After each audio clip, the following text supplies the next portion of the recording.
I want to take a look at my 1991 Gibson SG Special. We're going to find out if it's any good. Now this video is not like other videos out there where it's, 7 minutes of talking and just 1 minute of playing. We're going to play quite a bit of this. And as you can clearly see, this is the 3-knob version of the 1991 SG Special. It was also a 4-knob version. And don't forget to take a look at the signal chain, which is listed in the description.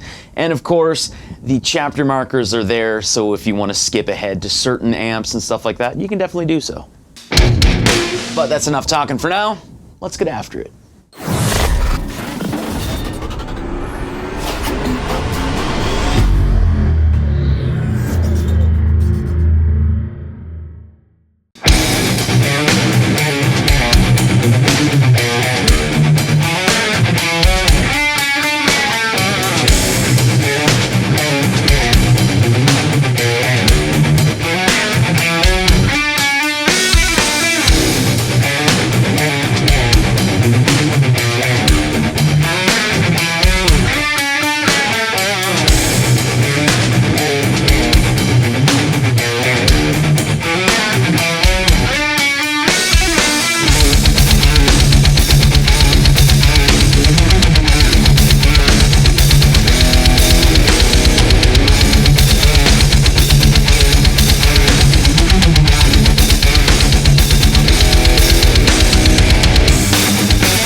So it seems you can't do a review type video here unless you kind of go over the specs. And for the specs on this, they can be taken as a little convoluted because there's different information out there for some odd reason. I think it's because there was a 3-knob version and a 4-knob version, and even at that point in 1991, I believe there were just certain parts that were swapped out here and there in the lineup that they were offering at the time. So, we'll do my best here.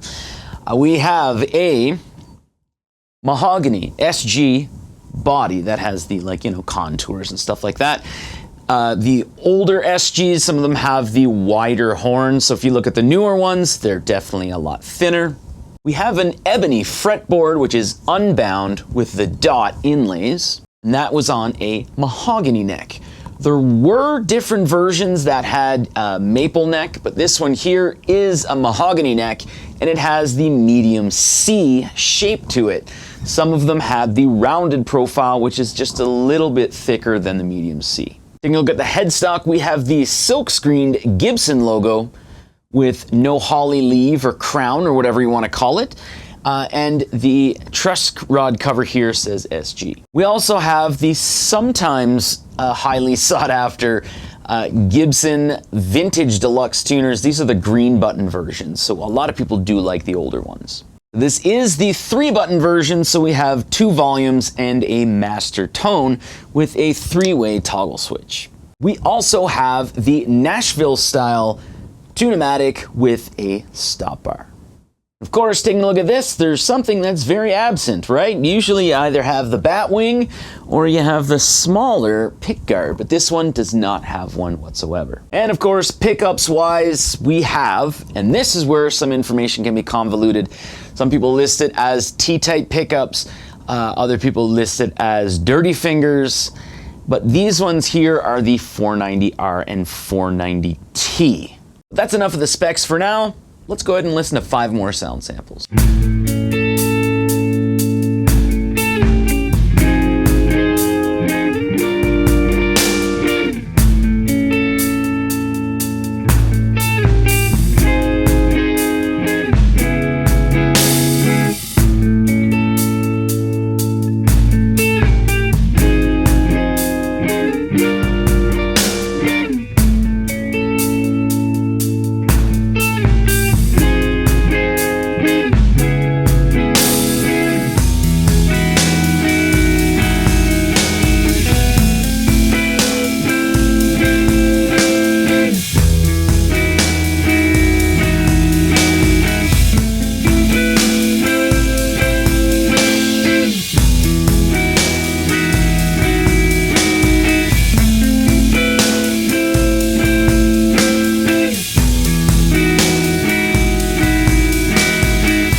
Now that we heard the 5 sound samples here, this is the internet, so people will cry, no matter what they'll cry.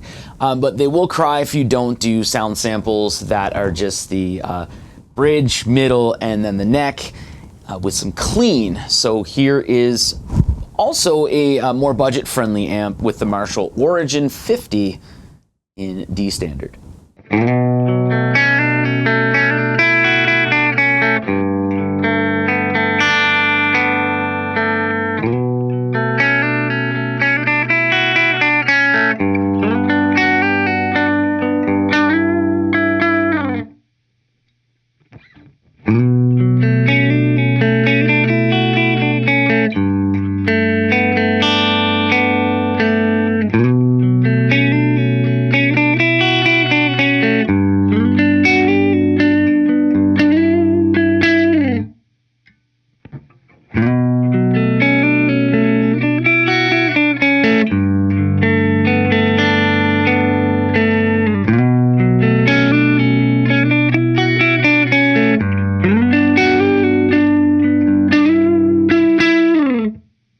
I've always found, for me, there's a little more benefit in hearing that exact same thing, but with a little bit of gain going on, like very light drive. So here's that.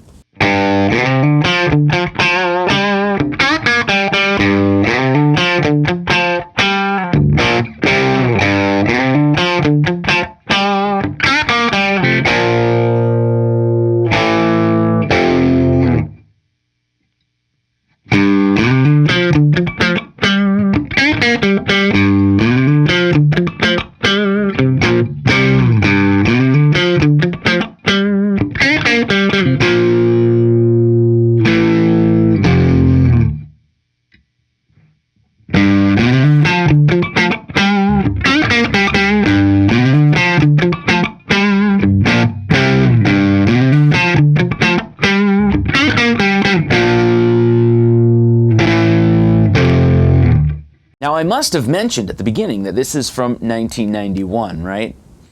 So, taking a look at the pots here, they can be pretty decent, but they've definitely shown their age. And I haven't actually cleaned the neck potentiometer here. So, we'll take a listen to the way that the pots react, which again are very good.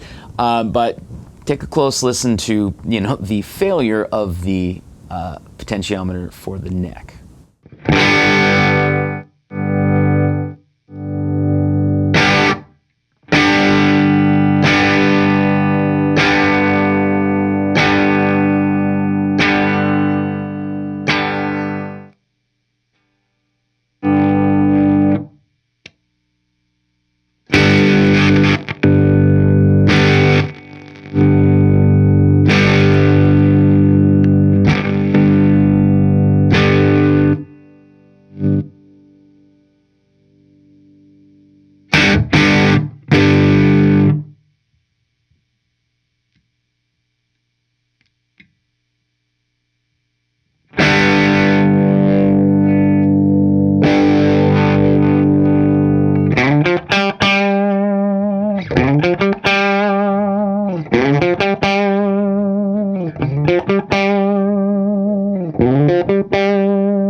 So that's it for all of the sound samples. So it's at this point where I generally talk about, if this is a good guitar or not, is it any good?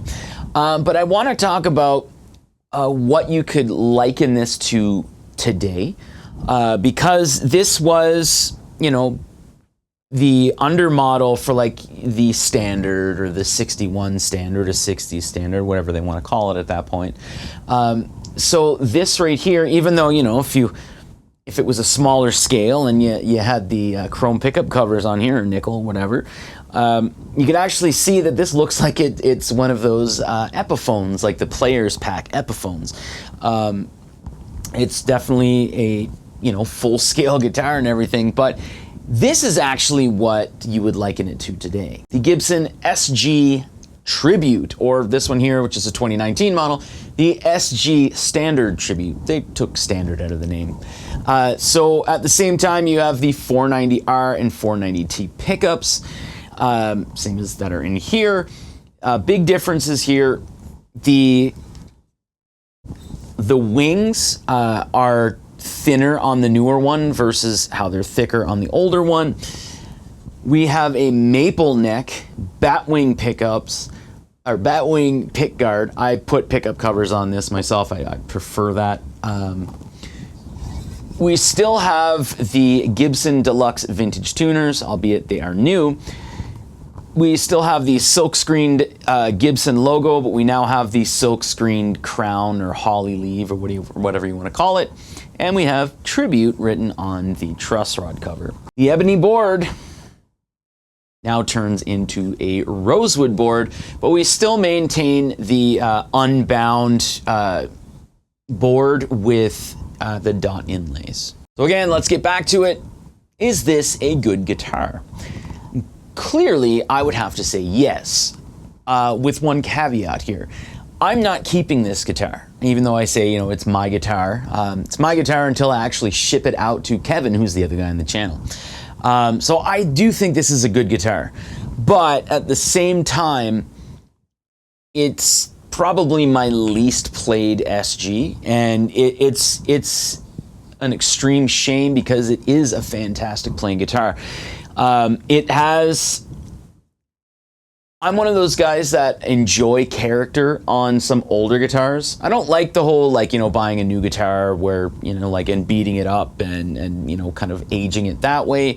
But I do appreciate when there's, like there's a scratch here, there's a little dent here. The fretboard has a few little marks on it and everything. There's a small indentation on the neck.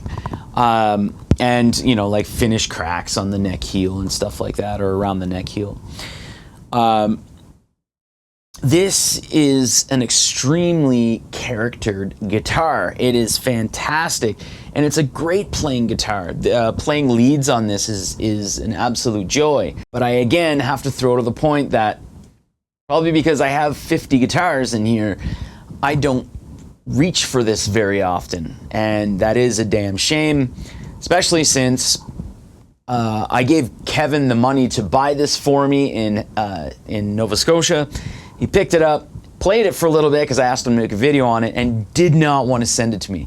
So that was last year, and ever since I've been saying to myself, I know he's going to want this guitar, and I know at some point he's just going to be like, hey, can I get that guitar? So that's what's happening here.